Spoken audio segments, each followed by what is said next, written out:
안녕하세요. 오늘도 사연살롱을 찾아주셔서 감사합니다. 서울로 올라와 6살 난 아들을 데리고 살아가는 워킹맘이에요. 김장 시즌이 되니 4년 전 시댁에서 뻘건 양념 묻은 배추로 시누이에게 김치 싸대기를 날리고 이혼을 선언하며 통쾌했던 날이 떠오르네요. 함께 살던 시누이 싸대기까지 날린 사건의 전말을 여러분께 말씀드릴게요. 저는 시골에서 7살 어린 여동생과 함께 살았어요. 저희 아빠는 인물만 훤칠했지 생활력 제로에 막걸리병을 끼고 다니셨던 동네 한량이었어요. 이런 아빠의 무능함을 못 참고 엄마는 가출을 밥 먹듯이 하셨죠. 그러다가 제가 8살 때인가 엄마가 진득하니 집에 한 10개월 계셨는데 그때 동생이 태어났어요. 그런데 출산한 지 3개월도 안 돼 몸조리도 다 안 끝낸 엄마가 또 집을 나가버리신 거죠. 그때 이후로 지금까지 엄마에 대한 소식은 전혀 듣지 못했어요. 날 낳아주기만 했지 가출을 밥 먹듯이 했던 엄마에 대해 눈꽃만큼의 정도 없기에 궁금하지도 않았네요. 엄마 사주엔 역마살이라도 끼어 있었나 봐요. 지금 생각해보면 어린 시절의 제가 참 가엾네요. 부모 복도 지질이 없는 아이였으니까요. 아빠는 엄마가 낳은 동생이 자기 딸이 아닌 것 같다며 그날 이후로 덧 삐뚤어지셨어요. 제 동생이 친동생이든 배다른 동생이든 저한테는 중요한 문제가 아니었어요. 부모님이 거의 안 계시는 거나 다름없는 상황에서 의지할 수 있는 존재는 오직 제 동생뿐이었거든요. 어린 동생이 의지할 대상도 저뿐이었기에 전 엄마의 마음으로 여동생을 잘 키워야 했어요. 제가 중학생이 되었을 때 저희 학교에 투포한 팀이 생겼는데 거기 들어가면 먹을 것도 많이 준다고 하더군요. 저는 날렵한 몸이었지만 운동신경이 좋고 근육도 탄탄한 편이었어요. 타고난 몸이었죠.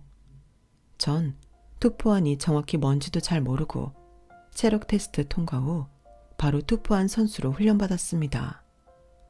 음식도 많이 지원해 주셨는데 받는 족족 동생 준다고 집에 많이 싸갔죠. 고등학교에 입학하자 도대회에 나가 3등도 하고 상금도 조금 받았어요. 먹을 것도 주고 돈도 준다? 전 죽을 힘을 다해 이 악물고 훈련에 매진했죠. 그런데 과유불급이라고 너무 과하게 훈련한 탓에 어깨를 심하게 다치게 되었어요. 결국 전 운동을 포기했고 농촌에서 쉽게 얻을 수 있는 야채들로 반찬을 만들어 리어카로 팔기 시작했어요. 그때만 해도 시골엔 인터넷 스마트폰도 없었기에 누가 버린 요리책을 주워다가 그대로 따라한 거죠. 고등학생이었는데 학교를 마치고 얼른 일복으로 갈아입고는 열심히 반찬을 만들었어요. 그리고는 장시간에 맞춰 리어카를 끌고 장터로 나가 반찬을 팔았어요. 깜깜해질 때를 대비해 휴대용 램프를 갖고 나갔죠. 반찬은 불티나게 팔렸고 돈 버는 재미가 쏠쏠하더라고요. 더불어 반찬 걱정 없이 제 동생을 먹일 수 있으니 그것도 너무 좋았고요. 손님들이 리어카 근처의 구름대처럼 모여든 모습에 질투를 한 주변 상인들이 저리 가서 장사하라며 쫓아내기도 여러 번이었죠. 고3쯤 되니 그런 일에 눈 하나 깜짝 안 할 정도로 잔뼈 굵은 상인이 되었어요. 어느 날 시골에선 보기 힘든 까만색 갓그랜저가 리어카 앞에 서더니 웬 젊은 총각이 내리더군요. 아줌마, 명란젓 있어요? 엄마가 좀 사오라는데. 여긴 젓갈은 안 파나 보네요. 아, 네, 그냥 제가 만들어서 파는 거라 김치랑 밑반찬 위주로만 있어요. 아줌마가 아니라 젊은 아가씨네? 나보다 어리겠는데? 아줌마라 불러서 미안해요. 아니에요, 괜찮아요. 다들 그냥 아줌마라고 불러서 익숙해요. 아직 고3이긴 한데 이제 곧 졸업이네요. 저런, 고3이면 이번에 수능 보긴 했어요? 용돈 벌려고 일하는 거예요? 난 여기 앞에 초등학교 신입 교사인데 학생 신분으로 이런 일 하는 거 보니 괜히 안쓰럽네요. 부모님이 허락하신 거예요? 부모님은 뭐 안 계신 거나 다름없어요. 집에 아이가 있어서 제가 돈 벌어야 해요. 아이? 벌써 아이를 낳았나요? 결혼했어요? 아니요. 제 여동생이 아직 12살이라 제가 돈 벌어서 뒷바라지 해야 해요. 저기 무슨 반찬 사실 건가요? 명란젓 안 파는데 다른 반찬 안 사실 거면 조금 비켜주시겠어요?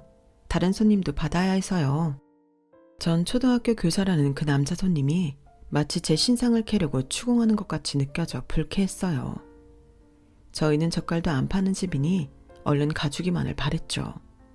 그런데 그 남자는 그 이튿날부터 하루도 안 빠지고 매일 와서 끈질기게 말 걸고 질문하더군요. 무슨 호기심 천국도 아니고 뭐가 그리 궁금한 게 많던지요. 이름이 강성희 양이라고 했죠. 이젠 해가 바뀌었으니 20살이네요. 이번에 고등학교 졸업식에 가줄 사람은 있나요? 없다면 제가 대신 가주고 싶지만 저도 제가 근무하는 학교 졸업식이 있어 너무 아쉽네요. 왜 손님이 제 졸업식에 오시나요? 괜찮아요. 신경 쓰지 마세요. 매일 와서 반찬 사주시는 건 고맙지만 맨날 신상 캐듯이 질문 폭탄 쏟아내시는 건 부담스러워요.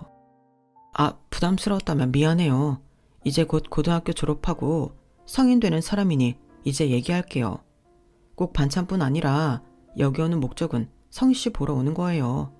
이제 하루라도 안 보면 제가 미칠 것 같아서요. 네?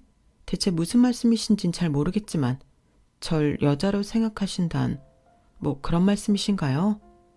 전 제 여동생 키워야 하고 돈도 벌어야 하는 바쁜 사람이에요. 연애 같은 거 할 시간도 마음의 여유도 없어요.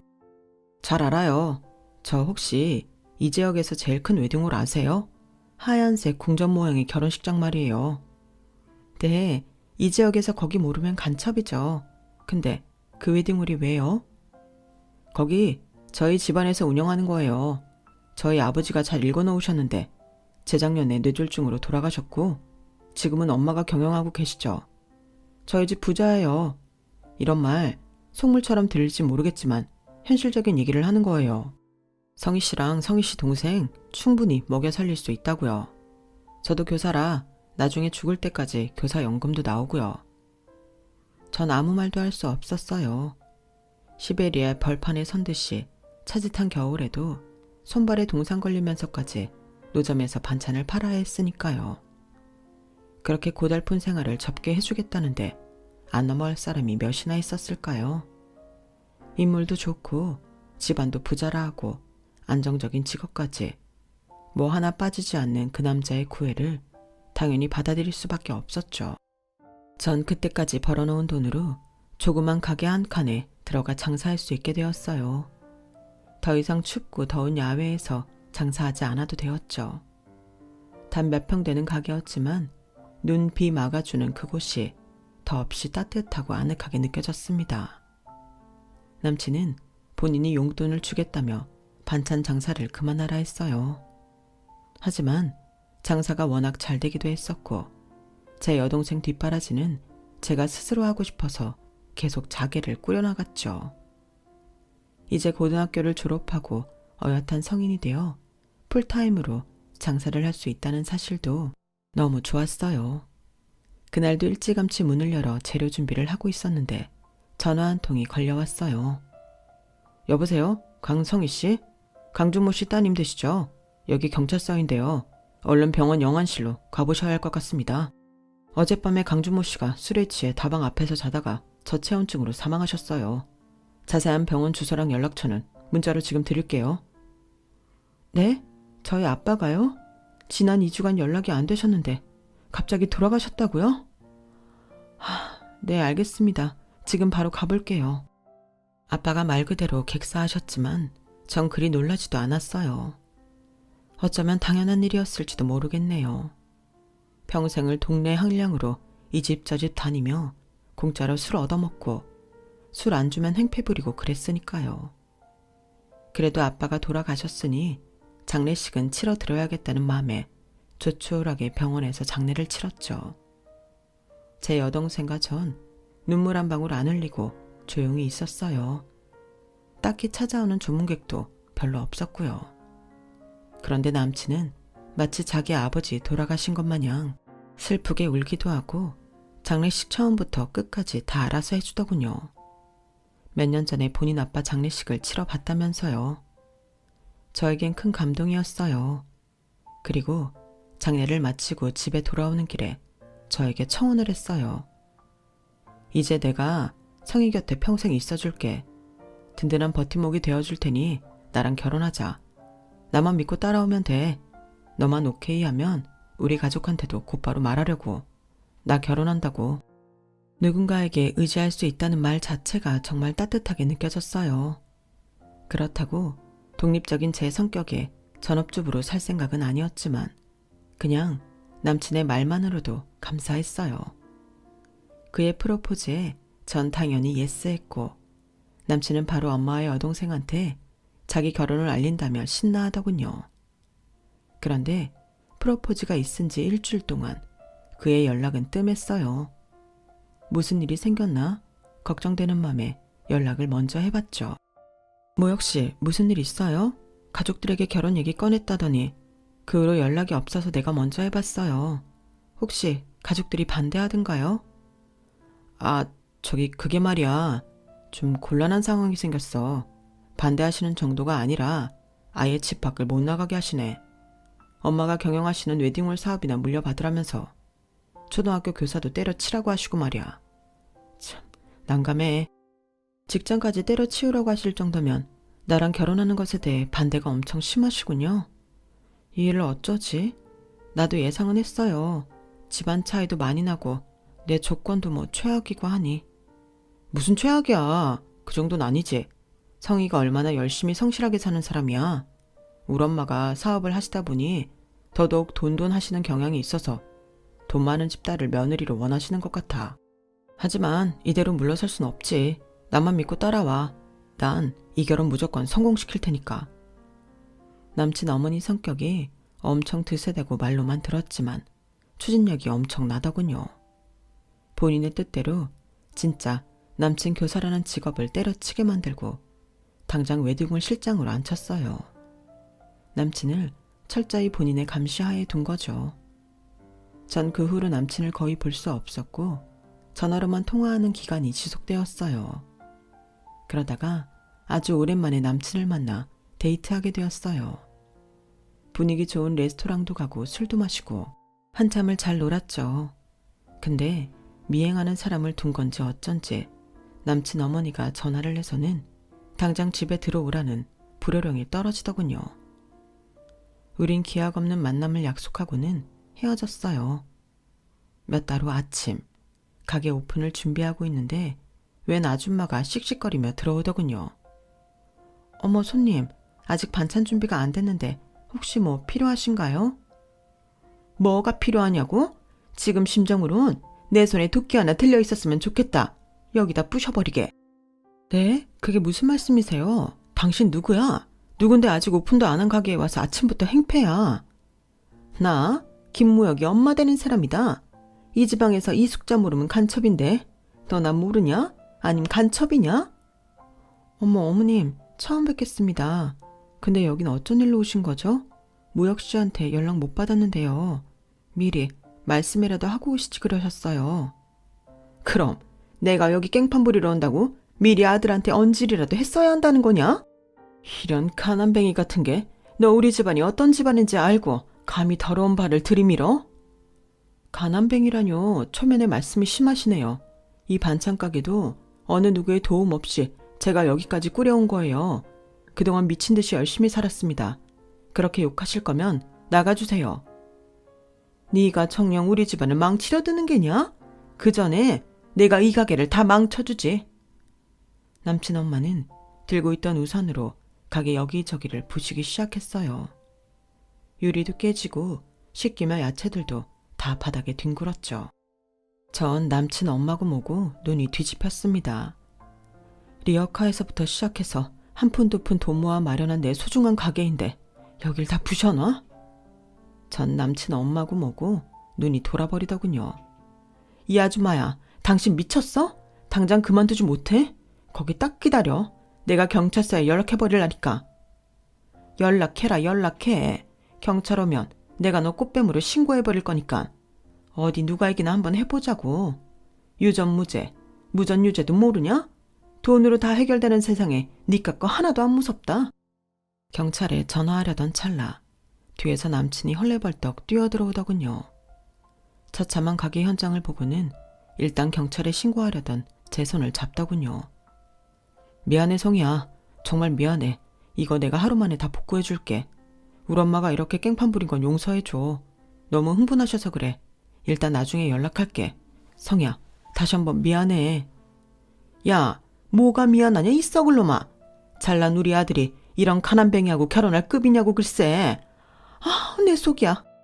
거의 울부짖는 남친 엄마를 남친이 가까스로 끌어내어 집으로 가더군요.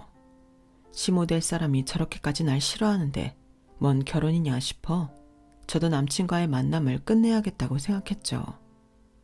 그러나 뚝심 있던 남친은 끝끝내 저와의 이별을 거부하더군요. 그리고는 오히려 상견례 날짜가 잡혔다며 장소와 시간을 알려줬어요. 제 여동생이랑 다 같이 예쁘게 하고 나오라며 본인이 더욱 들떠있더라고요. 전 의아했지만 이제 막 고등학생이 된 여동생까지 데리고 나갔어요. 저도 벌써 몇 년이나 만난 남친과 헤어지는 게 쉽지 않았나 봐요. 남친 어머니가 우리 사이를 찬성한 건가 싶어 한껏 들떠 나갔죠. 그 자리엔 남편의 여동생과 엄마가 먼저 와 있었습니다. 전체 여동생을 인사시키고 어색하게 앉아서 음식을 기다리고 있었죠. 남친이 분위기를 띄우기 위해 애쓰더군요. 자, 이제 다 왔지? 음식 시킬게요. 여기요. 아니, 한 사람 더 와야 한다. 저기 오는구나. 아가. 남친 엄마가 친절한 목소리로 아가라고 부르는 곳을 쳐다보니 웬 뚱뚱하고 못생긴 여자가 터질 듯한 투피스를 입고 저벅저벅 걸어오더군요. 남친은 흠칫 놀라는 눈치였어요. 아니 정서영, 네가 왜 여기로 와? 우리 지금 상견례 중인데? 너 소영이한테 뭐라 하지 마라. 내가 사정 다 말하고 친히 불렀다. 야, 강성이, 너 똑똑히 봐라. 소영이는 이 지방 의원 딸로서 유학까지 갔다 온 능력 있는 부잣집 딸이다. 우리 무혁이는 소영이랑 어렸을 적부터 지방끼리 결혼을 약속한 사이야. 소영이가 무혁이한테 얼마나 잘하는지 몰라. 그러니 너 같은 가난뱅이는 알아서 꺼져줘라. 정소영인지 뭔지 그 여자가 알랑방구를 끼며 말하더군요. 내가 무혁 오빠랑 결혼할 거니까 어머님 말대로 알아서 물러나 주세요. 안 그러면 이 지방에서 살아남지 못하게 할 거니까. 우리 아빠가 이 지역 유지인데 그 정도 힘은 있거든요. 전 너무 열받더군요. 고1인 어린 제 동생까지 이 자리에 데리고 왔는데 가난뱅이라며 싸잡아서 욕을 하다뇨.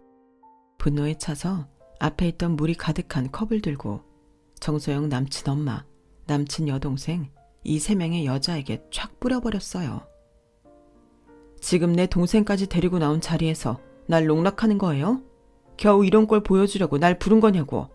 돈 없으면 가오도 없는 줄 알아? 당신들 물만 뿌리고 가는 게 다행인 줄 알아. 내 동생 없었으면 더 험한 꼴 봤을 거야. 전 여동생을 데리고 그 식당에서 나와버렸어요. 물사다기를 맞은 여자 셋은 눈이 휘둥그레지며 소리를 고래고래 지르더군요. 그러거나 말거나 전 동생이 걱정되었어요. 미안하다 성미야. 못난 언니 탓에 이런 안 좋은 꼴을 다 보이고. 세상 일이 참 내 뜻대로 되지 않는구나. 다 잊고 우리 둘이 새 출발 다시 하자. 아니야 언니, 저 사람들이 막대 먹은 거지 뭐. 돈 있고 명품백 들고 다니면 고귀한 인간인가? 저런 사람들은 그냥 개 돼지지 사람도 아니야. 물 뿌린 거 잘했어 언니. 저희 자매는 겉으로는 크크대며 집에 돌아왔지만 언니로서 제 마음은 찢어지더군요.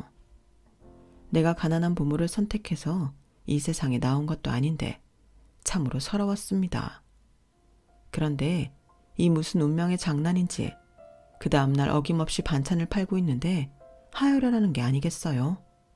생리가 불규칙한 스타일이었던 저는 단순히 생리를 하는 줄 알고 신경도 안 썼죠.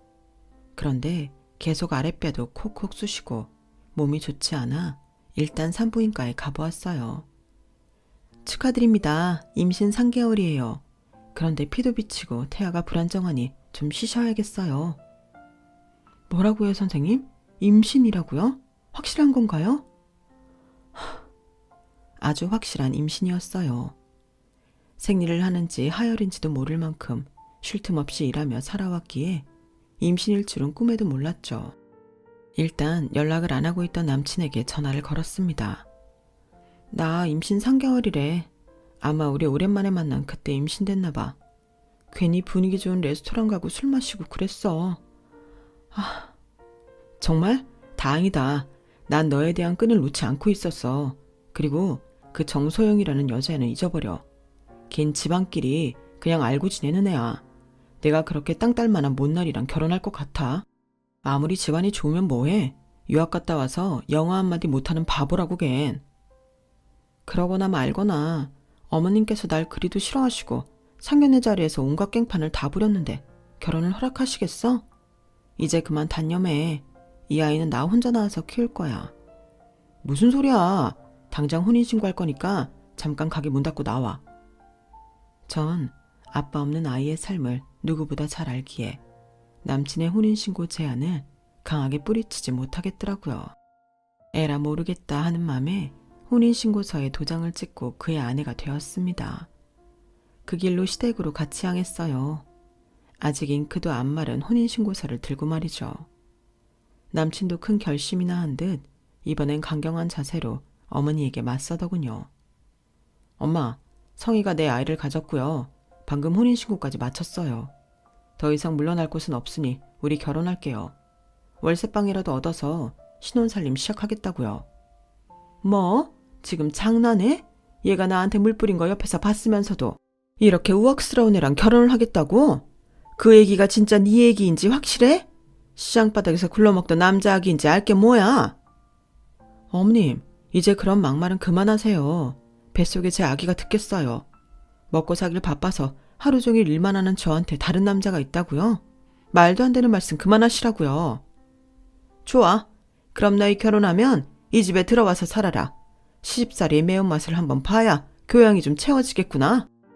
시모가 이기나 내가 이기나 전투적인 심정으로 그날부로 짐 싸서 시댁으로 들어왔어요. 조그만 남편 방에서 신혼을 시작했죠. 제가 들어간 날 시댁에서 일하던 가사 도우미 아줌마는 잘리고 제가 그 역할을 대신 하게 됐죠. 일단 시모가 반찬 가게를 더 이상 못하게 하더군요. 그런데 저도 임신 초기고 하혈을 많이 하던 불안정한 상태라 정든 반찬 가게를 정리할 수밖에 없었어요. 전 반찬 가게를 정리한다는 안타까움보단 일단 제가 돈을 못 벌면 낡은 시골집에서 혼자 살며 고등학교에 다니던 우리 동생 성민은 어쩌지? 하며 걱정하는 마음이 더 컸어요. 시모한테 부탁을 했죠. 어머님, 제 여동생이 다 쓰러져가는 집에서 혼자 살고 있는데 이제 고3 올라가니 딱 1년만 여기 옥탑방에서 함께 살 수 있을까요? 안 돼. 거기 옥탑방은 월세 놓으려던 집이야. 정 거기 동생 살게 하고 싶으면 네가 월세 내든가. 동생과 함께 살며 고3 뒷바라지를 꼭 제 손으로 해주고 싶은 마음이 컸기에 시모의 제안에 다 오케이 했어요. 제가 반찬 가게 하며 약간이나마 벌어놓은 돈으로 월세 드릴게요. 얼마인가요, 어머님? 참, 푼돈은 좀 있나 보지? 저기 70만 원. 아니, 옥탑방이 무슨 70만 원이나 해요. 어머님, 아직 미성년자이고 딱 1년만 지낼 거니까 한 30만 원에 해주시면 안 될까요? 야, 가족들끼리 돈거래 그렇게 하는 거 아니다. 70만 원 매달 바칠 자신 없으면 네 동생 데려올 생각도 하지 마. 치사했지만 전 70만 원씩 시모한테 바쳐가며 제 동생을 데려와 뒷바라지를 했어요. 하지만 임신한 몸으로 이 큰 집을 다 치워가며 시댁 식구들 뒷바라지하느라 제 동생한테는 소홀히 한 것 같아 지금도 가슴이 아픕니다. 산 넘어 산이라고 했던가요. 막상 시집을 오니 시어머니와 남편은 웨딩홀 사업에 매진하느라 바쁜 와중에 시누이가 복병이더군요. 시누이는 이름도 모를 지방대학 피아노학과를 졸업하고 유학까지 다녀와 교수 준비를 하고 있다고 했어요. 하지만 말이 교수 준비지 그냥 백수였죠. 시누이가 그랜드 피아노를 하루 종일 두드리는데 고3인 제 동생은 맨날 소음 피해를 입어야 했어요. 아가씨, 정말 죄송한데 제 동생이 고3이라 수능 공부를 해야 하니 조금만 조용히 해주실 수 있을까요? 뭐라고? 아니 웬 거지 2마리를 데려다 놨더니 집주인 보고 피아노를 치지 말라는 둥. 이거 완전 주객이 전도됐네. 저리 싫으면 중이 떠나면 되는 거 아니야? 내 피아노 연주가 듣기 싫거든. 아줌마가 집 나가 그럼. 뭐? 거지 2마리? 뚫린 입이라고 아무 말이나 해대냐? 아니 아가씨, 처음 본 날부터 매번 나한테 반말짓거리는데 다시 한 번만 나한테 반말하면 저 피아노 다 부셔버릴 거예요. 앞으로 말 주의하세요. 제가 우악스럽게 나오니까 신우이가 살짝 깨갱하는 게 보이더군요. 그날부로 존댓말 반말을 섞어서 하더라고요. 새언니라는 호칭도 하고 말이죠. 역시 막대하는 사람한텐 오히려 강하게 나가야 한다는 걸 깨달았죠. 제가 시댁에서 시모와 신우이의 시집살이 공격을 온몸으로 막아내는 동안 남편의 역할은 정말 미미했어요. 그렇게 사랑꾼이던 남편은 결혼하자 차가운 남자로 180도 바뀌어버렸고 당초에 왜 결혼하자고 강하게 밀어붙인 건지 영문을 알 수 없었죠. 가장 큰 문제는 어쩔 수 없이 돈 문제였어요. 남편이 주식을 한다는 건 알고 있었지만 이건 본업이 웨딩홀 사업인 건지 주식인 건지 분간이 안 될 정도였죠. 꽤 큰 금액을 주식 투자에 쏟아붓고 있었어요. 개미 투자자들이 그러하듯 남편이 웨딩홀로부터 얻은 수익은 잘못된 주식 투자로 인해 거의 0원에 가까웠어요. 처음엔 한 100만 원 갖다 주던 생활비는 어느새 10만 원으로 줄어있었죠. 그 사이 우리 아들은 태어났고 분유값이다 기저귀 값이다 생활비가 한창 많이 들어갈 때였어요. 남편한테 따져 물었죠. 대체 주식으로 얼마를 잃은 거야? 생활비 10만 원? 이게 말이나 되는 액수야? 장난해? 우리 재원이한테 들어가는 돈이 얼마나 많은 줄 알아? 아들이 태어났으면 아빠로서 역할을 해야지. 당신 하루 종일 컴퓨터 앞에 앉아서 주식창만 바라보고 있잖아. 무슨 중독이야? 웨딩홀 출근은 왜 안 하는 건데? 어머님이 맨날 나한테만 뭐라고 하시잖아. 주식은 앞으로 대박 날 테니 기다려. 원래 인풋이 많아야 아웃풋도 있는 거야. 투자를 좀 해놔야 주식 오를 때 수익도 많이 나지. 너 반찬 가게에서 쟁여놓은 돈 많잖아. 당장은 그걸로 쓰고 있어. 내가 조만간 큰 돈 갖다 줄 테니. 당신 진짜 미쳤어? 내가 알던 그 순수했던 초등학교 선생님이 아니라 완전히 다른 사람하고 얘기하는 것 같아.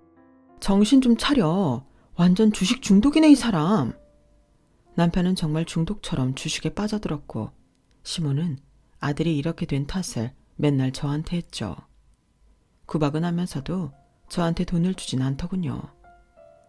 집만 100평집에 살면 뭐하나 이렇게 쪼들리며 사는데 전 저라도 나서야 되겠다 싶어 아들 재원이가 돌이 되고부터 어린이집에 보내고 파트타임으로 돈가스집에 가서 일하기 시작했어요.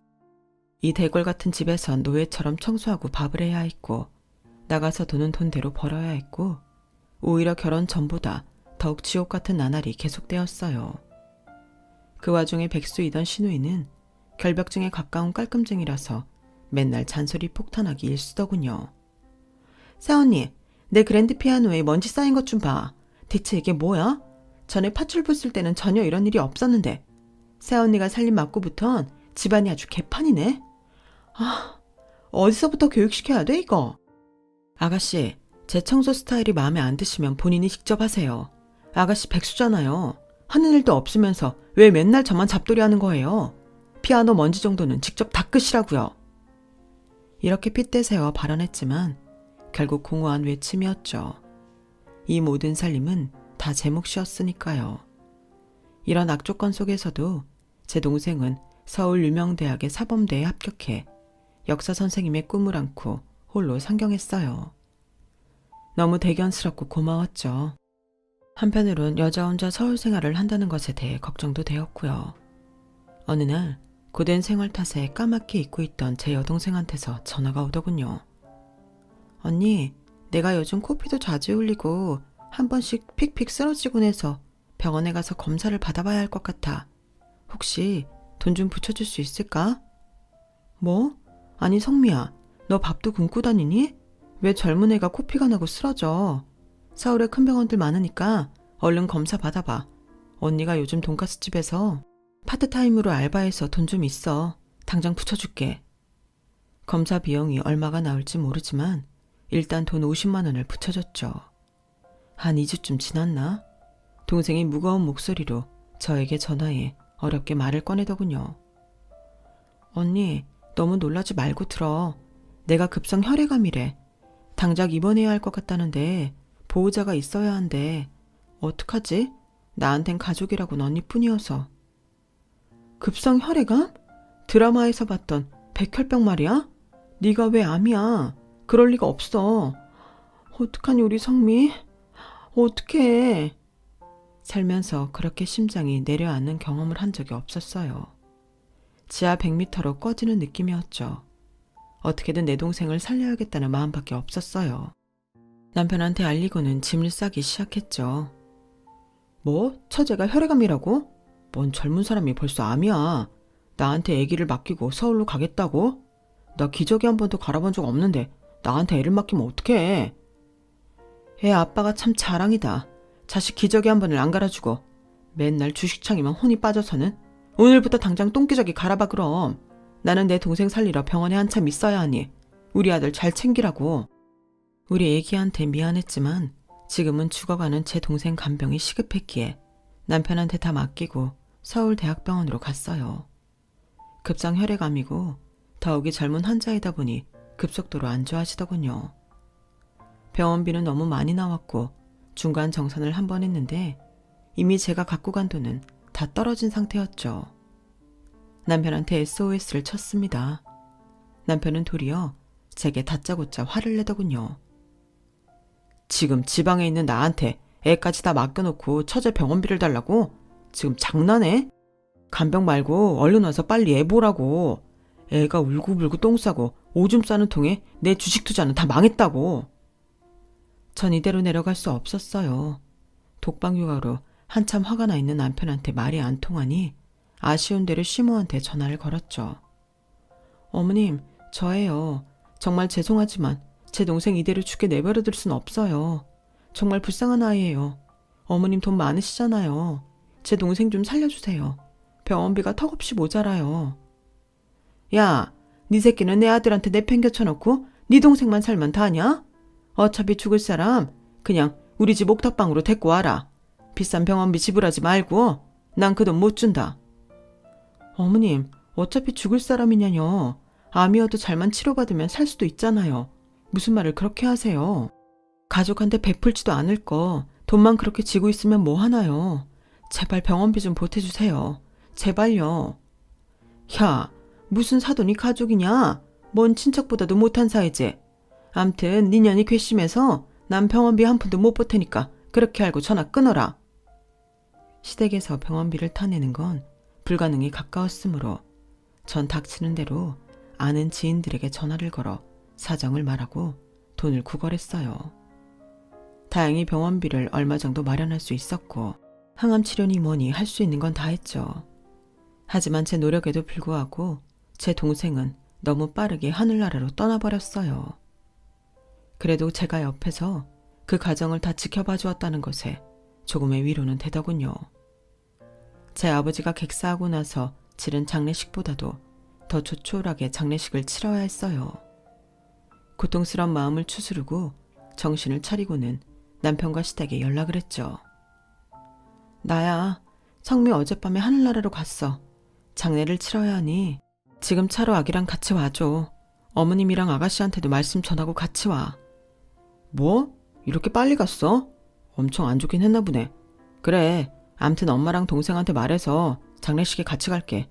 화이팅해. 화이팅하라는 남편의 말이 참 어이없게 들리더군요. 자기 처제가 죽었다는데 충격이나 슬픈 기색도 전혀 없었고요. 남편에 대한 미운정, 고운정이 다 떨어지는 순간이었어요. 잠시 후 시모한테서 전화가 오더군요. 야, 동생 죽었다고? 거봐, 내 말이 맞지? 어차피 죽을 거 돈 들여서 치료할 필요 없었다니까. 근데 말야, 3일 후쯤 김장해야 하니까 우리가 여기서 준비해야 할 게 많을 것 같아서 바빠서 서울 장례식장에 못 가겠다. 그리 알고 너도 얼른 일 끝내고 집으로 돌아와라. 응? 시모는 일방적으로 자기 말만 하고 끊더군요. 시모의 반응이 충격적이어서 벙쪄 있었죠. 이 와중에 김장하러 빨리 집에 내려오라니 완전히 미친 집안 아닌가? 사이코패스 집단인가? 전 남편을 비롯한 시댁 식구들 아무도 없이 오롯이 저 혼자 동생의 장례를 치렀습니다. 불쌍한 내 동생이 너무너무 불쌍해 미칠 것 같더군요. 언니가 열심히 일해서 나중에 꼭 돈 많이 벌게. 그동안 너무 못해줘서 미안하다. 가난이 한스럽구나. 다음 생엔 꼭 부잣집 딸내미로 태어나 천수를 누리고 살려무나. 동생의 물건을 다 정리하고는 온 몸의 기운이 다 빠져 시댁으로 내려갔어요. 마당엔 배추가 산처럼 쌓여있고 친절하게 다라이까지 다 준비돼 있더군요. 일 끝났구나. 얼마만이냐. 애미가 얼마나 독하면 지 새끼를 몇 달이나 떼어놓고 서울로 올라가 버리냐. 아, 우리 손자가 불쌍하지. 얼른 손 씻고 김장해라. 올해는 백포기만 간단히 하자. 전 대꾸할 기력도 전혀 없어서 일단 우리 아기를 꽉 품에 한번 안아주고는 일복으로 갈아입고 일을 시작했어요. 몸이라도 움직이지 않으면 제 마음이 미칠 것 같았거든요. 그래, 차라리 잘 됐다. 생각할 틈 없이 몸을 쓰자. 가만히 있으면 미쳐버릴 것 같으니. 추운 겨울 마당에 앉아 소금에 절인 배추김치에 뻘건 양념을 척척 묻히고 있었어요. 시모와 시누이는 베란다 유리창을 닫고는 마당이 훤히 보이는 거실 테이블에 앉아 커피를 마시며 희희낙낙하고 있더군요. 혼자 바깥에서 일하는 절 보며 시누이가 베란다 문을 빼꼼히 열더니 훈수를 두더군요. 새언니, 양념을 그렇게 많이 묻히면 어떡해. 짠 거 먹으면 고혈압 걸리는 거 몰라? 이 집안 사람들도 다 고혈압으로 죽일 셈이야? 그쪽 동생처럼? 단체로 장례식하게 생겼네 진짜. 일 똑바로 하라고. 얼굴은 똥 씹은 표정을 해가지고는 동생 죽은 게 대수야? 돈 없는 여자가 부잣집에 시집 왔으면 몸으로라도 때워야지. 감히 내 동생 죽음을 입에 올려? 전 피가 거꾸로 솟는 기분이 들었어요. 시댁이고 뭐고 눈에 뵈는 게 없었죠. 시뻘건 양념이 묻은 배추를 반포기 들고 베란다 쪽으로 저벅저벅 걸어가서는 창문을 열었어요. 아우 추운데 웬 배추를 들고 베란다 문을 열고 그래. 감기 걸리겠네. 뭐 김치 맛 좀 보라고? 그래 어디 한번 줘봐. 얼마나 맛있게 김장했나 보자. 그래 김치 많이 처먹어라 이것들아. 이 악마 같은 것들. 전 들고 있던 김장김치로 시누이 뺨을 강하게 때렸어요. 그래도 분이 안 풀려서 이번엔 반대쪽 뺨을 한 대 후려쳤죠. 어릴 적 투포한 선수를 했던 제 운동신경이 아직도 남아있었는지 쩍쩍 소리가 나더군요. 시누이는 얼굴 전체가 빨간 김치 양념으로 범벅이 되었고 그 자리에서 애처럼 엉엉 울더라고요. 옆에 있던 시모가 벌떡 일어서서는 절 밀치며 따졌습니다. 야, 이거 완전 또라이 아니야. 감히 시누이한테 김치 싸대기를 날려? 너 당장 나가. 네 새끼 데리고 나가란 말이야. 그래, 나도 이 똥똥 같은 집에서 단 한순간도 더 있고 싶지 않다. 날 한 번만 더 밀치면 당신도 김치 싸다고 날려버릴 거야. 이제 시모도 아니고 아무것도 아니니. 시모는 더 이상 제게 따지지 않았고 남편과 함께 김치 범벅이 된 시누이 챙기기에 급급하더군요. 전 얼른 제 짐과 아이 짐을 챙겨 아이만 데리고 시골 폐허가 돼 있던 저희 집으로 내려왔어요. 그 후 최대한 빨리 이혼을 마쳤고 양육비만 제대로 달라고 요청했죠. 당연히 그 악마 같은 집안에선 양육비를 제대로 붙인 적이 손에 꼽네요. 전 살아갈 길이 막막해서 시골집에 인터넷을 설치해 컴퓨터를 놓고 아이를 키우며 반찬을 온라인으로 판매하기 시작했어요. 그런데 이게 웬걸? 오프라인으로 판매할 때의 매출과는 클래스가 다른 게 아니겠어요? 눈코 뜰 새 없이 바빠진 저는 일단 서울에 있는 조그만 투룸을 알아봤고 상경하여 직원까지 채용했죠. 반찬 사업은 승승장구하였고 아파트형 공장이 있는 곳을 찾아가 본격적으로 운영하기 시작했습니다. 그러던 중 코로나가 닥쳤는데 온라인 판매를 주로 하던 저희 사업에는 전혀 타격이 없었어요. 그런데 지방 친구에게 듣자 하니 시댁의 사업이었던 웨딩홀은 아주 대차게 망했고 크게 빚을 진 시댁 식구들은 뿔뿔이 흩어져 따로 살고 있다고 하더라고요. 와, 완전 사이다였습니다. 저는 사업이 잘 되어 월에 수억을 벌어들이고 있었는데 그 집안은 쫄딱 망했다는 게 엄청나게 통쾌하더군요. 그게 벌써 3년 전 일이네요. 그 후로 시댁 식구들이 어떻게 살고 있는지는 잘 모르겠습니다. 전 강남의 아파트에서 우리 아들과 새로운 남편과 재혼하여 잘 살고 있거든요. 현재 남편은 우리 아들을 친아들처럼 끔찍이 여겨주는 사람이에요. 직업은 회계사고요. 저희 회사의 회계 업무를 의뢰하다가 만나게 되었네요. 남편도 한번 이혼한 사람인데 아이가 없어서 저희는 요즘 둘째를 갖기 위해 노력 중이랍니다. 똥차가고 제대로 벤츠를 만난 것 같아요. 돈이 생기니 사람의 마음이 여유로워지네요. 역시 죽을 만큼 열심히 살면 살 길이 보이나 봅니다. 이 글을 읽어주신 여러분에게도 노력한 만큼, 아니 그보다 더 큰 행운이 찾아되길 바랄게요. 여러분, 사연 댓글에 응원과 현명한 조언 부탁드려요. 좋아요와 구독은 저에게 큰 힘이 됩니다. 오늘도 좋은 일 가득하세요.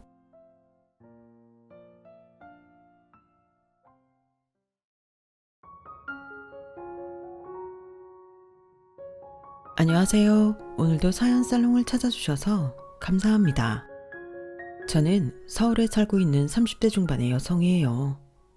저는 얼마 전 이혼을 하고 엄마와 함께 오순도순 살고 있어요. 근처에 있는 이모네도 있어서 이종 사촌들과도 왕래가 잦아 위로도 많이 받으며 외롭지 않게 지내고 있죠. 아빠는 제가 초등학생 때 돌아가셨고 엄마는 재혼을 하지 않고 이모와 함께 작은 사업을 하며 저를 키우는 걸 당신 인생 전체라고 생각하셨어요. 이모와 엄마는 화장품 관련 사업을 하고 계세요. 규모가 크지는 않지만 아주 탄탄하게 잘 운영되고 있어요. 제가 어릴 때에는 두 분이 번갈아 가며 해외에 나가서 많은 종류의 화장품을 구입해가지고 오시곤 했어요. 지금은 우리나라 화장품이 전 세계적으로 알아주지만 제가 어릴 때는 지금보다는 인지도가 낮았거든요. 엄마는 다른 나라 것과 엄마 회사 제품을 비교 연구하며 좋은 제품을 만들기 위해 애를 쓰셨어요. 그 결과 지금은 어디에 내놓아도 손색이 없는 제품들을 만들게 되었죠. 저는 그런 엄마와 이모가 늘 자랑스러웠어요. 하지만 가족의 도움으로 사회생활을 시작하고 싶지는 않아서 제 힘으로 다른 회사에 취직해서 다녔죠. 그러다가 남편도 만났고요. 저는 남편과 이혼을 하면서 엄마 회사에서 일을 하게 됐어요.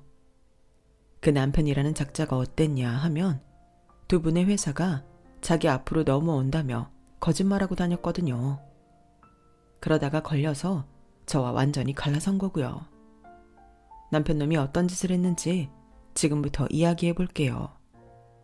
저는 남편을 대학 동창 모임에서 만났어요. 학교 다닐 때에는 남편하고 별로 친하지 않아서 얼굴만 서로 아는 정도였는데 세월이 흐르고 다시 만나니 그럼에도 반갑게 인사하게 되더라고요. 남편은 제가 2학년 때 군대 갔다 와서 복학했고 저보다 2살 많았어요. 저는 학교 다닐 때 복학한 선배들이 어렵기도 하고 저랑은 안 맞는 것 같아서 어울린 적이 없었어요. 그러니 저나 남편은 서로에 대해 아는 게 별로 없었어요. 그럼에도 남편은 10여 년 만에 다시 만난 제게 꽤 관심을 보였고 저도 그동안 사회생활을 하며 인간관계를 맺는데 전보다는 익숙해진 것도 있어서 표면상으로나마 친하게 지냈죠. 저는 적당히 이야기나 하다가 관계에 선을 그으려고 했는데 남편은 꽤나 저한테 적극적이었고 결국 저는 그런 남편의 모습에 호감을 느끼고 사귀게 되었어요.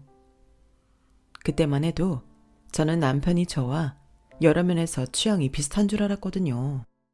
근데 알고 보니 그건 전부 남편이 제 취향을 조사해서 일부러 비슷하게 맞춘 거였더라고요. 이 인간은 적당히 먹고 살만한 집 여자랑 결혼해서 평생 편하게 사는 게 목표였는데 재수가 없으려니까 제가 남편 레이더에 걸려든 거였고요. 다시 생각해도 열받고 왜 저딴 인간인 걸 몰라봤나 제 자신이 미워지기도 하지만 그런다고 달라지는 건 없잖아요. 솔직히 사기꾼 같은 인간들한테 속고 나면 많은 분들이 자책을 하시는데 그쪽에서 작정하고 속이려고 드는 거니 어쩔 수 없는 면도 있다고 생각해요. 그래서 저도 이제는 저 자신을 미워하지 않고 있어요. 아무튼 그 인간은 결혼하고부터 완전 사귈 때와는 다른 모습을 보여줬어요. 매일 술 마시고 새벽에 들어왔고 아침에는 해장한다고 그 새벽부터 매운 닭발 같은 걸 시켜 먹었어요. 저는 그 시간에 배달해주는 식당이 있는 줄도 몰랐어요. 배달앱을 이용해도 한 달에 한두 번 점심 정도에나 주문해봤으니까요. 밤부터 오전 7시나 8시쯤까지 영업하는 야식당들이 그렇게 많다는 걸 저는 남편하고 결혼하고 나서야 알았어요. 남편은 늘 술에 취해서는 혀가 꼬부러진 목소리로 이렇게 말하고는 했어요. 윤지원, 너 어디 가서 나만한 남자 만날 수나 있겠어? 나랑 결혼한 거 너 진짜 안 긁은 복권 산 거다. 솔직히 나만한 남편이 어딨냐? 아무리 요새 결혼 늦게 하는 추세라고 해도 여자 30 넘으면 그건 좀 아니잖아. 근데 내가 딱 나타난 거야. 너처럼 나이만 먹고 할 줄 아는 것도 없는 여자한테 말이야. 나는 너 아니어도 더 어린 애랑 결혼할 수 있었다. 내가 다 너 불쌍해서 결혼해준 거다. 희생정신 발휘한 거라고. 좋은 말도 자꾸 들으면 짜증난다는데 이건 허구한 날 기분 나쁠 말만 해대는데 참는 데에도 한계가 있었죠. 누가 희생정신 발휘하래. 내가 결혼해달라고 매달린 것도 아니고 오빠가 나한테 들이대놓고 이제 와서 왜 맨날 사람 우습게 만들어? 술 먹고 들어와서는 할 말 없으니까 이러는 거야 뭐야? 나는 오빠 이런 사람인 줄은 정말 꿈에도 몰랐어. 내가 열받아도 남편이니까 진심 어린 충고하는데 진짜 이렇게 살지 마. 인생 이렇게 막 사는 거 아니야. 야, 네가 뭔데 내 인생의 즐거움을 하라 말아야, 어? 마누라 됐다고 바가지부터 굽는 거냐? 이게 아주 신혼초부터 할 짓이 없어서 남편한테 잔소리 나고 말이야. 그럼 오빠는 왜 나한테 이렇게 막말하는데 신혼초부터 왜 이래? 오빠 이런 사람이라는 거 정말 너무 충격적이고 실망이야. 아니, 매일 술 마시고 새벽에 들어와 해장한다고 배달 주문하는 남편한테 아무 말 안 하는 아내가 더 이상한 거 아닌가요? 남편은 제가 하는 말은 전부 고깝게 들었고 저를 무시하는 말들도 심해져서 사이가 점점 나빠졌어요. 게다가 정말 시댁은 집안이 어떻게 된 집안인지 참 이상하더군요. 남편은 어쩌다 술 안 마시고 일찍 오면 자기 또래 사촌들을 집으로 불러 모아서 그때부터 술판을 벌였는데요. 그 나이에 한 명도 제대로 된 직장에 다니는 사람이 없더라고요. 3명 정도가 고정 멤버로 오고 한두 명이 가끔 오곤 했거든요. 어쩌다 오는 2명은 직장이 있어서 그런지 좀 어울리는 척만 하다가 갔어요. 저한테 실례 많았다, 미안하다, 그러고 돌아갔는데 고정 멤버 셋은 정말 진상도 그런 진상들이 없었어요. 아무튼 남편하고 그 사촌들은 누가 들어도 한심한 소리들만 했어요. 아, 나 진짜 이번에 주식 잘못 물려서 완전 거지야. 마누라한테 쫓겨나서 PC방에서 자잖아. 니네 집에서 자고 가도 되지? 그래, 오늘은 자고 가. 근데 너 진짜 주식 소질 없는 거 아니야? 다른 거 찾아봐. 그것 때문에 고깃집 하던 것도 날렸잖아. 남편은 저한테 아무런 상의도 하지 않고 사촌더러 자고 가라고 했고 저는 그 말을 듣고 혼자 속으로 화를 삭혀야만 했어요. 다른 사람들이라고 다르지 않았어요. 행시를 준비한다고 아내가 벌어다주는 돈으로 먹고 살면서 정작 공부는 안 하고 남편이 술 마시자고 하면 바로 오는 사람도 있었고 맨날 할 일 없이 있다가 가끔 물류센터에 알바 나가는 사람도 있었고요. 그 사람들은 제 남편을 엄청 부러워하더군요. 죄식이 이 자식 아주 얼굴이 폈어. 결혼하니까 좋냐? 네 마누라는 말도 없고 조용하니 좋을만하네.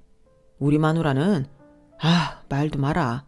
그 옆에 내 때문에 집에 있기가 싫어. 그런 말 마라. 니네 있을 때만 얌전한 척해. 진짜 바가지도 이런 바가지가 없어. 사람 돌겠다니까. 남편이나 같이 모이는 사촌들이나 한결같이 자기 잘못은 생각 못하고 상대만 안 좋게 보는 게 참 웃기더군요. 한 번은 퇴근 무렵부터 몸이 계속 안 좋아서 약 먹고 혼자 누워있는데 남편이 8시쯤 왔더라고요. 그리고 어김없이 지 사촌들에게 전화를 했고요. 남자 넷이 술 마시며 시끄럽게 떠들면서 보지도 않는 TV까지 큰 소리로 켜놓으니 머리가 막 울리더군요. 저는 결국 참지 못하고 거실로 나가 한마디 했어요. 죄송한데 오늘은 이만 가주시면 안 될까요? 제가 몸이 안 좋아서 약 먹고 자려는데 시끄러워서 도저히 잠을 잘 수가 없네요. 남자들 목소리에 TV 소리까지 섞여서 머리가 막 울리고요. 야, 네가 아프다고 애들 무안하게 이러면 어떡하냐? 아프면 아프다고 말을 했으면 됐잖아. 그러니까 지금 하잖아. 오빠가 빨리 보내. 나 이제 얌전한 척 안 하고 바가지 좀 긁어야겠어. 제 말에 움찔한 사촌들은 입을 딱 다물고 집을 나갔고 남편은 자기 손님들한테 무안을 줬다며 방방 뛰었어요. 윤지연, 너 진짜 남편을 물러보는구나. 어떻게 이런 식으로 애들을 내몰아. 네가 아픈 게 그렇게 대단해? 와, 이건 뭐 상전도 이런 상전이 없어. 아니, 와이프가 아프다고 하면 남편이 알아서 친구들 내보내고 날 걱정해줘야 정상 아니야? 이건 안에서 다 들리는 거 뻔히 알면서 흠잡지 못해 난리야. 아니, 나랑 연애할 때 김재식은 어디 간 거야? 그때 나랑 같이 영화 보고 감상 이야기하고 미술 전시회 가는 거 좋아하던 사람은 어디 있고 이렇게 맨날 술판에 쌍스러운 말만 하냐고. 사내 놈이 미술 전시회 진심으로 좋아서 가는 놈이 몇이나 되겠냐? 그거야 사귈 때니까 그런 거고 이제는 편하게 자연인으로 살아도 되는 거잖아. 결혼해서까지 너한테 맞춰서 영화 보러 쪼르르 다니고 카페 가서 오글거리게 커피에 케이크 먹고 그래야겠냐?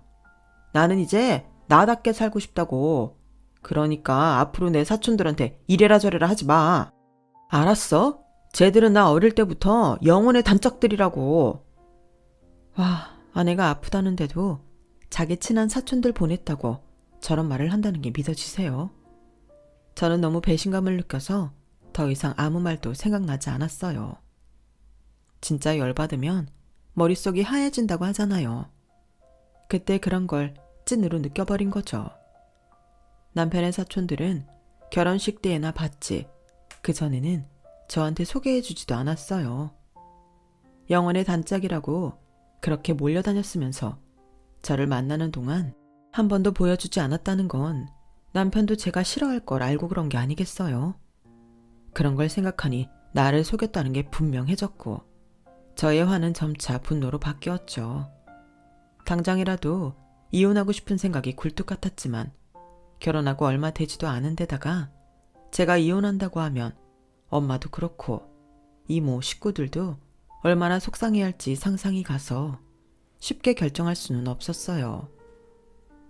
저는 일단 이 남자와 제대로 이야기해보고 생활 패턴을 바꾸자고 하던지 서로 조금씩이라도 맞춰가자고 할 생각이었어요. 하지만 이 인간은 자기만 맞다고 주장하는 고집불통이었어요. 나는 이렇게 사는 게 정상이고 이게 편해. 그거 하나 이해해주지 못하는 게 마누라야? 난 술이 좋고 친구들이 좋고 무엇보다 내 사촌들이 좋아. 아니, 사람이 자기 하고 싶은 것도 못하고 살면 왜 살아? 돈은 뭐하러 벌고 뭐하러 스트레스 견디며 회사를 다녀. 술 마시는 게 무조건 나쁘다는 게 아니고 이거는 거의 매일이잖아. 늦는 날 아니면 사촌들하고 집에서 술 파티고 거기다 하루 걸러 해장한다고 배달 주문시키고 한 달 생활비 절반은 오빠랑 그 사촌들 술 마시고 배달비야. 오빠, 솔직히 이 정도면 알코올 중독 수준 아니야? 야, 뭐가 어쩌고 저째? 알코올 중독? 너 말 다 했어? 알코올 중독인 사람이 이렇게 멀쩡한 거 봤냐? 너 아주 사람 이상하게 만든다. 가만히 있는 사람 잡겠어. 내가 알코올 중독이라니? 넌 어떻게 남편한테 그런 말을 하냐? 아주 악담을 퍼붓지 그래. 남도 안 하는 말을 하는 게 마누라야? 너 내 사촌들 오는 거 같고 내가 뭐라고 하지 말라고 했지? 너는 나가서 네 친구들 안 만나냐? 네 친구들 만나면 다른 사람 형 안 보고 살아? 다 그렇게 사는 거야. 너 은근슬쩍 우리 친척들 와서 생활비가 많이 든다는 식으로 말하는데 걔들 일주일에 많이 와봤자 3번이야. 평소에는 2번, 적게 오면 1번이고. 그리고 밖에서 먹는 술은 순전히 내 용돈으로 사 먹는데 꼭 내가 생활비 다 쓰는 것처럼 말한다? 일주일에 2번 어떤 친척이 술 마시고 밤새 놀겠다고 신혼집에를 와. 오빠는 나랑 살려고 결혼했어. 아니면 신혼집 마련해서 사촌들 불러서 놀려고 결혼했어? 같이 사는 사람은 나야. 같이 사는 사람이 불편하고 생활비에 대해 의견을 말하면 맞추려고 해야 부부 아니야? 내 친구들 말하는데 내가 친구들 데려와서 오빠처럼 그렇게 놀았어? 자꾸 오빠 기준만 주장하지 말고 서로 배려 좀 하자고. 배려란다. 얘 진짜 웃기네. 넌 무슨 가족 간에 그런 걸 따져. 아, 정말 잔소리도 한두 번이지. 그럼 너도 네 친구 데려와. 밤새서 놀아. 그런 말이 아니잖아. 아니, 그리고 오빠 사촌들은 어떻게 매일 와서 얻어먹기만 하고 가? 한 번도 자기들이 뭘 사오거나 음식 시킬 때 돈 내는 걸 본 적이 없어. 방에 있다고 모르는 줄 알아? 맨날 오빠 휴대폰으로 계산되는 거 알아. 나랑 오빠가 배달앱에 같이 등록한 생활비 카드로 쓰잖아. 넌 친척들 와서 밥 먹는 걸 밥값 내라고 해? 이게 그냥 와서 좀 놀다가 밥 먹고 가는 수준이 아니잖아. 야, 그럼 직장 생활하는 사람이 돈 내야지. 일정한 수입도 없는 애들한테 매정하게 오늘은 네가 내고 다음에는 제가 내고 그래야겠냐? 오빠 진짜 나랑 우리 집 생각은 하나도 안 하고 오빠 사촌들만 생각할 거야? 말을 하면 할수록 싸움만 됐고 남편은 완전 일방 통로로만 뚫린 사람 같아 너무 답답했어요. 그러면서도 평생 사람이 저러지는 않겠지 라며 막연하게 시간이 지나면서 조금씩 사촌들하고도 소원해지고 가정을 챙기게 될 거라는 생각을 하기도 했어요. 왜냐하면 그게 정상이니까요. 다들 그렇게 생각하지 않겠어요? 사촌들도 평생 저렇게 놀고 먹고 살지는 않을 거고 와이프 있는 사람은 제대로 돈벌이를 하는 날이 오면 바빠지니 못 만나게 될 거고 다른 사람들도 취직을 하려니 했죠. 그러다가 제가 회사에서 정말 바빠지게 됐어요. 저희 팀이 맡은 프로젝트가 꼭 통과돼야만 했거든요. 그러다 보니 야근을 하고도 집에 일거리를 가지고 와야 할 때가 있었는데 남편하고 그 사촌들이 그날따라 더 심하게 떠들고 사람을 짜증나게 해서 일거리를 들고 도로 회사로 가버렸어요.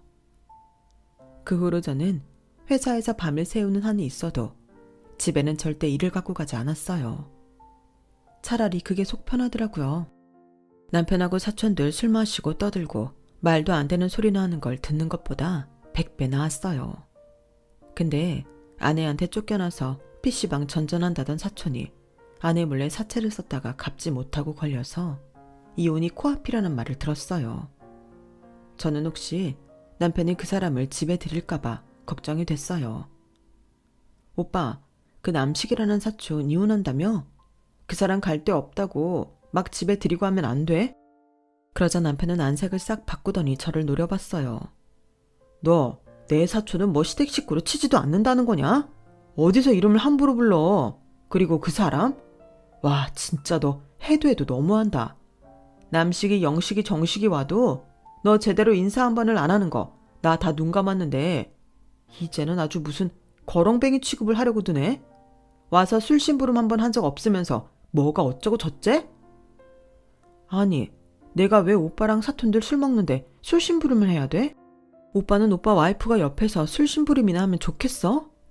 안 될 건 또 뭐냐고. 그리고 내가 걔를 집에 부르든 데리고 나가든 신경 꺼라.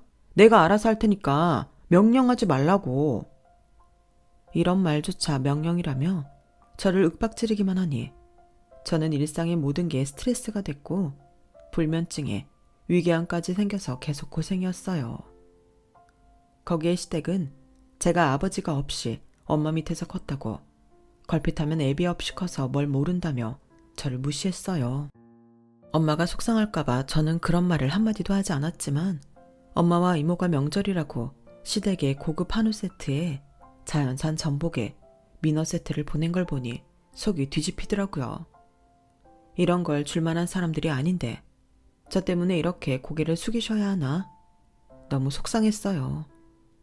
시댁은 그런 걸 받고도 고맙다는 말 한마디 안 하고 저희 친정에는 아무것도 보내지 않았어요. 그럼에도 엄마는 남편한테 새 차를 뽑아주려고 하더라고요. 아니야 엄마, 그러지 마. 오빠 차 산 거 1년도 안 됐대. 그러니까 절대 사주지 마. 알았지? 엄마가 하나밖에 없는 사위 잘해주고 싶어서 그러는데 왜 그렇게 못하게 해? 왜? 무슨 일 있어? 아무튼 해주지 마. 해주려면 그냥 딴 거 해주든가. 그때까지도 저는 엄마한테 남편과 시댁에 대해 솔직히 얘기할 엄두가 나지 않아서 말을 꺼내지 못하고 있었어요. 남편과 시댁의 실체를 알면 얼마나 속이 상하실지, 얼마나 배신감을 느낄지 제가 겪어봤으니 너무 잘할 수 있었죠. 사실 저는 언젠가는 엄마 회사에 들어갈 생각을 하고 있었어요. 아직은 때가 아닌 것 같았고, 또 더 큰 회사에서 일을 하면 나중에 분명 엄마 회사에 도움이 될 것 같아서 배운다는 심정을 갖고 일을 하고 있었어요. 제가 엄마한테 남편 차 사주지 말라고 하니 엄마는 저와 남편 사이가 좋지 못하다는 걸 눈치채셨던 것 같아요. 저한테는 알리지 않고 남편을 불러서 호텔 레스토랑에서 코스 요리를 사주고 백화점에 가서 비싼 시계를 사주셨더라고요. 그래놓고 남편과 헤어지고 나서 저한테 연락을 하셨어요. 오늘 내가 김서방 밥도 사 먹이고 요즘 젊은 남자들 좋아하는 시계도 선물했으니 너한테도 잘할 거다. 엄마, 돈 아깝게 왜 그랬어? 그러지 말지. 진짜 돈 아깝다. 돈 아깝게 뭐가 아까워? 나는 너만 잘 살면 괜찮아. 우리 딸한테만 잘하면 나는 더한 것도 해줄 수 있어. 저는 정말 속이 터지는 것 같았지만 결혼한 지 몇 달 안 돼서 속았다는 말은 못하겠어서 알겠다고만 했어요. 남편은 엄마가 사준 시계를 차고서는 얼굴이 아주 해볼쭉해졌더라고요. 야, 니네 친정 그 회사 엄청 작은 데 아니냐? 근데 매출은 괜찮아? 장모님 나한테 이런 거 해주시는 거 보면 꽤 버는 것 같은데? 같은 말이라도 그렇게밖에 표현을 못해? 아, 됐다. 내가 무슨 말을 해. 저는 그러고는 먼저 방으로 들어와 버렸어요. 근데 이 인간이 그 후에 저희 엄마 회사에 대해서 자세히 알아본 모양이더라고요. 야, 지원아, 니네 엄마 회사 작은 게 아니네. 장모님이 대표고 이모님이 이사해. 화장품 종류도 꽤 되네. 회사 여직원들한테 물어보니까 이 브랜드 다 알더라. 그걸 이제야 알았다니 유감이네. 저는 빈정거리면서 짧게 대답하고는 더 이상 대화를 하지 않았어요. 엄마 회사를 무시하고 쳐주지도 않더니 탄탄하고 괜찮다는 걸 알더니 노골적으로 회사 얘기를 하는 게 너무 역겹고 짜증이 났어요.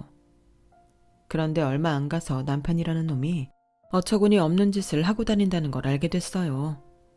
자기 사촌들은 물론이고 동창들한테도 자기가 땡땡땡 코스메틱의 후계자라며 거드름을 핀다는 거였어요.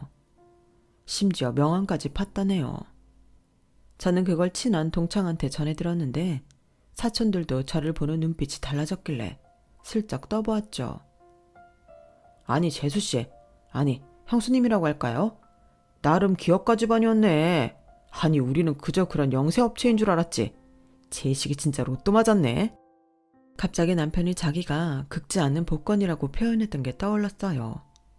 이 인간들은 이런 식으로밖에 사람을 평가할 줄 모르는구나 싶었고 진짜 남편한테서 정이 떨어지는 기분이었어요.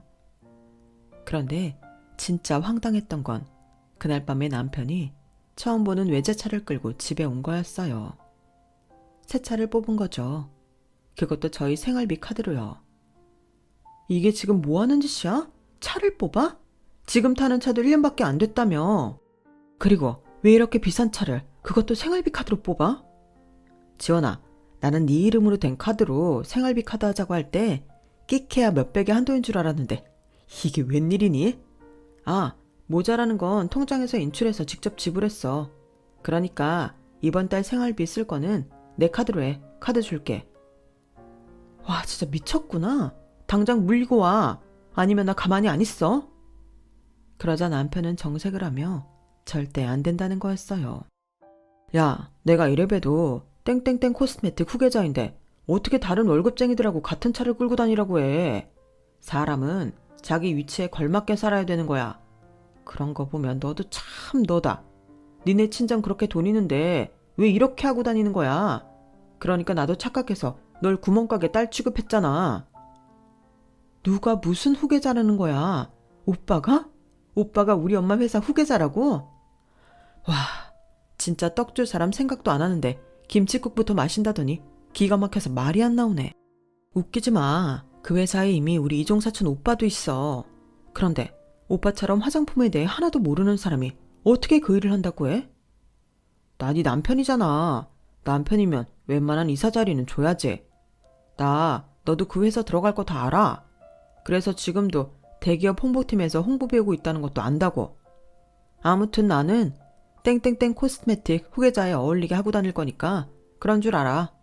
아 맞다. 그 회사에 남식이랑 정식이 자리 좀 알아봐. 가족 좋다는 게 뭐냐? 이럴 때 돈도 벌게 해주고 번듯한 자리 하나는 해줘야지. 그 말을 듣는 순간 저는 그동안 참았던 화가 폭발했고 남편 멱살을 붙잡고 현관 밖으로 밀어버렸어요. 방심하고 있던 남편은 눈 깜짝할 새에 밖으로 밀려서 뒤로 나자빠졌고요. 야, 너 당장 그 차 도로 물리고 와. 아니면 너 진짜 뜨거운 맛 보게 해줄 테니까. 그렇게 그 차가 사고 싶으면 네 돈으로 사라고, 이 거지 같은 자식아. 야, 네가 지금 나를 쳤어? 이게 마누라가 남편한테 할 짓이야? 그리고 왜 차를 물려? 내가 지금까지도 니네 회사 그렇게 잘 되는 줄 모르고 속고 살았는데 그것만도 열받는데 이 정도도 못 해준다고? 와, 나 진짜. 나 이거 그냥 못 넘어가. 경찰 불러. 여기요. 누가 112 신고 좀 해주세요. 그래. 어디 시끄럽게 굴어봐. 나는 너 사기죄로 유치장 쳐넣을 거야. 너 우리 엄마 회사 명함 파서 네가 임원인 척하고 다닌다며? 나는 듣는 기가 없는 줄 알아? 우리 엄마한테 전화 한 번 한 적도 없고 너나 니네 집안 인간들이나 똑같이 우리 친정 우습게 봤으면서 이제 와서 뭐가 어쩌고 저째? 네가 나 신고하면 나는 네가 지금까지 어떻게 살았는지 이 아파트에 쫙 다 알려버릴 테니까 그런 줄 알아. 제가 큰 소리로 고래고래 소리를 지르며 막 화를 내자 남편은 나를 무슨 귀신 보듯 쳐다보더라고요. 그도 그럴 게 제가 여지껏 이렇게 화내는 걸 본 적이 없었거든요. 아무리 속상해도 최대한 목소리 낮춰서 이야기하려고 했고 이렇게까지 악에 바친 적은 없었으니까요. 남편은 그제야 제가 장난하는 게 아니라는 걸 깨달았는지 자리에서 일어나 다소곳하게 변했어요. 지원아, 진정해봐. 그 명함은 나도 어차피 장모님 회사 들어갈 테니 조금 일찍 만든 것뿐이야. 내가 뭐 다른 뜻이 있어서 그랬겠어? 나도 지금 회사 다니는 거 너무 힘들고 짜증난다고. 미래도 없이 남들 좋은 일만 시키면서 내 에너지 다 뺏기는 건데 장모님 사업이라면 얘기가 다르잖아. 결국 우리 거가 되는 건데 안 그래? 야, 이 미친놈아. 누가 매일 너처럼 술 먹는 알코올 중독자를 뽑냐? 우리 엄마가 무슨 호구인 줄 알아?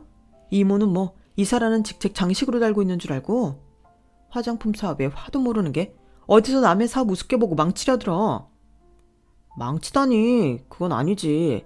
나는 이게 다 장모님 사업 더 크게 키우고 잘해보려고 그러는 거지.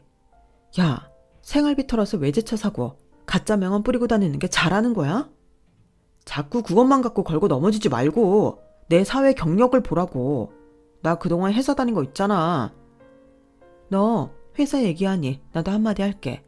나 동창한테 들었는데 너 회사에서 해고 명단에 있다더라. 하도 술 처먹고 술 냄새 풀풀 풍기고 와서 직원들이 불만이 많대. 너 그런 식으로 하다가 전에 회사에서도 쫓겨났다며. 그래놓고 어떻게 운 좋게 또 회사는 들어갔네. 그래놓고도 그 버릇을 못 고치는 거 보니 넌 구제불능이야. 아닌 게 아니라 동창들이 남편 가짜 명함을 보고 저한테 연락을 해서는 남편이 회사에서 얼마나 엉망인지를 이야기해줬어요. 동창 중에 한 명이 남편하고 전 회사를 같이 다녀서 지금 상황도 듣는다며 전해줬다면서요.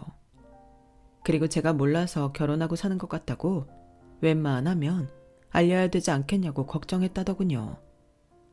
저는 저 이야기를 들었을 때만 해도 남편하고 잘 말해볼 작정이었어요. 그리고 정말 남편이 화장품 사업에 관심이 있는 거면 엄마한테 잘 말해서 회사에 일하게 해볼까도 생각했죠. 그런데 이 인간은 더 두고 볼 것도 없는 막장이었어요. 우리 집이 큰 부자가 아닌 줄 알았을 때는 무시했다가 돈 좀 있는 거 알고는 자기 마음대로 돈 쓰고 다니는 정말 이상한 인간이었던 거예요. 저는 바로 남편 짐을 되는 대로 싸서 아파트 1층까지 옮겨서 주차장에 집어 던져버렸어요. 남들이 보든 말든 상관도 안 했죠. 남의 눈 생각할 겨를도 없었어요. 제 인생에서 그렇게 화가 나본 적은 그때가 처음이었을 거예요. 저는 지나다니는 아파트 주민이 다 보는 앞에서 큰 소리로 말했어요. 너 우리 엄마 이름 팔아서 만든 명함부터 버려. 그리고 이 차 물리던지 아니면 네 돈으로 갚아. 안 그러면 나 진짜 가만 안 있어. 어떤 정신 나간 인간이 마누라 이름으로 낸 생활비 카드에 통장에 돈까지 다 털어서 자기 차를 사. 그러자 사람들이 남편을 보는 눈빛이 달라졌고 남편은 수군대는 사람을 보고 대충 자기 짐을 챙겨서 택시를 타고 아파트 단지를 빠져나갔어요. 저 역시 집으로 돌아와 짐을 챙겨서 바로 친정으로 갔죠. 엄마, 나 정말 미안한데 더는 안 될 것 같아. 도저히 못 살겠어. 결혼한 지 얼마 되지도 않았는데 정말 미안해. 내가 사람을 잘못 봐도 한참 잘못 봤어. 놀란 엄마는 저를 진정시킨 다음 이모를 불렀고 저는 두 분 앞에서 그동안의 일을 낱낱이 다 밝혔어요. 두 분은 충격을 받아 한동안 아무 말도 못하더라고요. 그러더니 잠시 후 엄마가 저를 안아주며 눈물을 흘리셨어요. 엄마 생각한다고 말도 못하고 혼자 끙끙대며 얼마나 힘들었어. 엄마는 네가 힘들게 사는 게 더 싫어. 이런 일은 얼마든지 얘기해도 돼. 네가 나 아니면 어디다 이런 얘기를 할 거야. 이모도 속상해서 옆에서 눈물을 찍어내셨죠. 내 그놈의 자식 가만 안 둘 거야.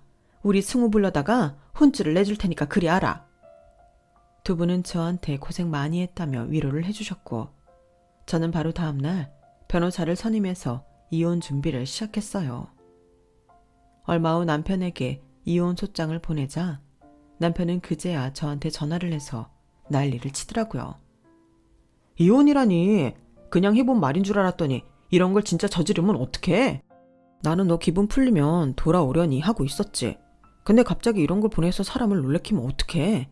지원아, 너 이것도 나 한번 엿먹어보라고 하는 거지? 그래, 네 맘 알았으니까 이제 그만해.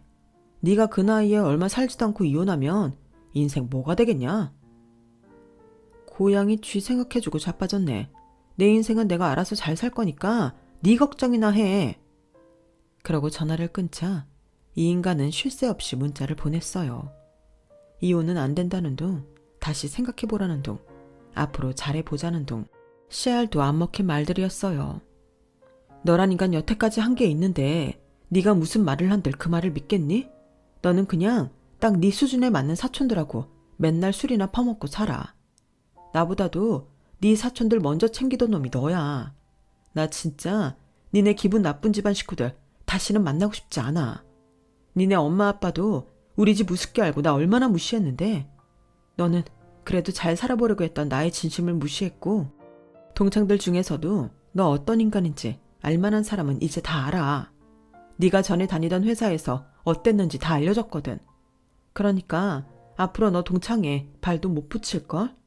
만약 네가 나와도 나부터 가만히 안 있을 거니까 그런 줄 알아. 그러자 남편은 이제 제가 다니던 회사 앞까지 찾아와서 이혼은 안 된다며 아주 땡깡을 피웠어요. 지원아, 제발 나 한 번만 더 믿어봐. 나 전에 회사에서 뭐 어땠다고 했는데 그런 게 모함일 거라는 생각은 안 해봤어? 너도 회사에서 질투하는 사람들 있을 거 아니야. 그런 사람들 뒤에서 얼마나 무섭게 뒷담화하는데 내가 그런 거에 당했을 거라는 생각은 못해? 진짜 이러지 말고 다시 한번 생각해봐. 너도 회사에서 이혼녀로 소문나는 거 싫을 거 아니야. 남편이 회사까지 쫓아와서 이혼 문제로 다투는 거 지금도 다 보는데 누가 너를 좋게 보겠어. 그러니까 지금 네가 나 물먹이겠다고 여기까지 와서 소란을 피우는 거구나. 그래, 잘 됐다. 나 지금 네가 한 말 다 녹음했거든. 이거 이혼 소송에서 증거로 쓸 테니까 그렇게 알아. 너 이혼녀 따위에 단어 쓰면서 나나 돌싱인 여자들 전부 후려친 거야. 그리고 회사에서 사람들이 나를 뒷담화해? 네가 들었어? 너 내가 우리 팀 사람들한테 너 명예훼손으로 고소하라고 할 거야. 그리고 모함? 야, 네가 매일 술 마시고 돌아다니는 거 모르는 사람이 없는데 무슨 모함이야. 말이 되는 소리를 해. 당장 꺼져. 안 그러면 나 가만 안 있는다. 이게 아닌데. 아씨, 윤주원, 너 원래 이렇게 말 세게 하고 안 밀리는 애였냐? 아, 진짜 계산 바뀐대. 라더니 남편은 어쩔 수 없이 돌아갔어요. 한마디로 저를 공개적으로 압박하면 제가 별말 못하고 자기한테 끌려갈 줄 알았는데 그게 아니니 당황한 거죠. 저는 너무 열이 받아서 사무실에 들어와도 한동안 아무 일도 할 수가 없었어요. 그러더니 이제는 뻔뻔하게 저희 친정까지 찾아와서 무릎 꿇고 다시 생각해달라며 엄마한테까지 사정하더군요. 장모님, 저희 이혼 못해요. 결혼한 지 얼마나 됐다고 이혼을 합니까? 결혼이라는 게 쉬운 일도 아닌데 이혼을 장난처럼 말하는 건 아니죠. 장모님이라도 옆에서 지원이 마음 잡아주세요. 지금부터가 결혼 생활 시작인 거잖아요. 6개월도 안 살고 이혼이라는 게 말이 됩니까? 그러자 엄마는 얼음장처럼 차가운 목소리로 말씀하셨어요. 왜 안 돼? 케찹 아닌 인간들하고는 하루라도 빨리 끊는 게 맞지. 자네, 내가 좀 알아봤는데 요즘 회사에서도 말썽이 많다며. 그렇게 매일 사는데 무슨 일을 제정신으로 하겠어? 그리고 어떤 정신 나간 엄마가 자기 딸이 매일 남편하고 그 사촌들 술 퍼마시고 잡소리하는 소리에 시달리는 걸 그냥 두나? 이제 안 그럴 겁니다. 저 이제 지원이 잘해주면서 살 겁니다. 그러니 믿어주세요, 장모님. 그렇게는 못하겠네. 자네가 내 사업 우습게 보고 지원이 무시하다가 돈 좀 있는 거 알고 태도 바꾸는 거잖아. 나는 그렇게 돈 보고 이랬다 저랬다 하는 사람 절대 안 믿어. 처음 결혼시킬 때도 너나 니네 집이 다 마음에 들어서 시킨 거 아니야? 지원이가 좋아하는 사람이니까 집안이 좀 빠지고 우리 딸보다 못한 회사 다녀도 인생에 그런 게 전부가 아니라는 마음으로 허락한 거야. 그런데 이거는 뭐 오히려 지들이 우리 딸을 우습게 알고 말이야. 더는 자네랑 할 얘기 없으니 당장 돌아가. 아니요, 저 못 갑니다. 용서해 주시고 지원이랑 다시 살라고 할 때까지 저 절대 못 가요. 그러자 엄마가 어디론가 전화를 하셨어요. 나야. 승우랑 같이 좀 와. 다른 애들도 데려오면 좋고. 엄마는 이모한테 전화를 하셔서 이종 사촌 오빠와 언니들을 부른 거였어요. 잠시 후 이모 가족이 도착했고 승우 오빠가 남편 멱살을 잡으며 이렇게 세우자 남편은 말 그대로 다리를 바들바들 떨었어요. 그도 그럴 게 승우 오빠가 덩치도 좋고 학기도 유단자여서 정말 포스가 무서웠거든요. 너 진짜 혼나고 싶냐? 위조 명함으로 사기친 것도 모자라서 이제는 여기까지 와서 행패야? 안 나가면 진짜 너 후회하게 해줄 테니까 좋게 말할 때 나가. 언니들은 저를 데리고 방으로 들어와서 위로해줬고 거실에는 엄마와 이모 그리고 승우 오빠가 남편을 혼냈어요. 이런 썩을 자식, 감히 우리 조카를 결혼하자마자 그렇게 힘들게 만들어? 너 나한테 오늘 정말 죽어볼래? 이모가 난리를 치자 그제야 남편은 싹싹 빌었다고 해요. 그러는 걸 승우 오빠가 한 손으로 거의 들다시피 해서 밖으로 내쫓았고요. 그리고 저는 남편과 이혼 소송을 하게 됐고 6개월의 소송 끝에 저의 승소로 지긋지긋한 법정 싸움이 끝났어요. 남편은 차 산 거에 그동안 생활비로 술 마신 돈까지 저한테 갚게 됐죠. 거기에 위자료는 또 따로였고요. 또 회사 차원에서 남편에게 사기죄로 고소한 게 있어서 남편은 그 재판도 계속 받아야 했어요. 그 재판은 아직도 시간이 더 걸리겠지만 이모 말로는 남편이 벌금형을 물게 될 것 같다고 하더라고요. 남편은 이 일이 회사에 알려져서 안 그래도 해고 대상이었는데 생각보다 더 빨리 잘렸다는 이야기를 들었어요. 저한테 줄 위자료에 차값에 생활비까지 물어내야 되는 남편은 수도권에서 취직이 되지 않아 지방의 어느 작은 영세업체에 취직해서 힘들게 살고 있다더군요. 저를 속이고 저희 엄마 회사를 자기 마음대로 어떻게 해보려고 했으니 그 정도 벌은 당연하다고 생각해요. 시댁에서는 여자 잘못 만나서 신세 망쳤다며 제 욕을 한다길래 제가 한번 전화해서 그런 말 한 번 더 들리면 명예훼손으로 고발하겠다고 했더니 시어머니가 다시는 아무 말 않겠다고 약속하더군요. 저도 이혼 소송 중간에 회사를 그만두고 쉬다가 얼마 전부터 엄마 회사로 출근을 하고 있어요. 지금보다 더 열심히 살아보려고요. 제 이야기는 여기까지예요. 끝까지 들어주신 분들 모두 감사드리고요. 다들 건강하세요. 여러분, 사연 댓글에 응원과 현명한 조언 부탁드려요. 좋아요와 구독은 저에게 큰 힘이 됩니다. 오늘도 좋은 일 가득하세요.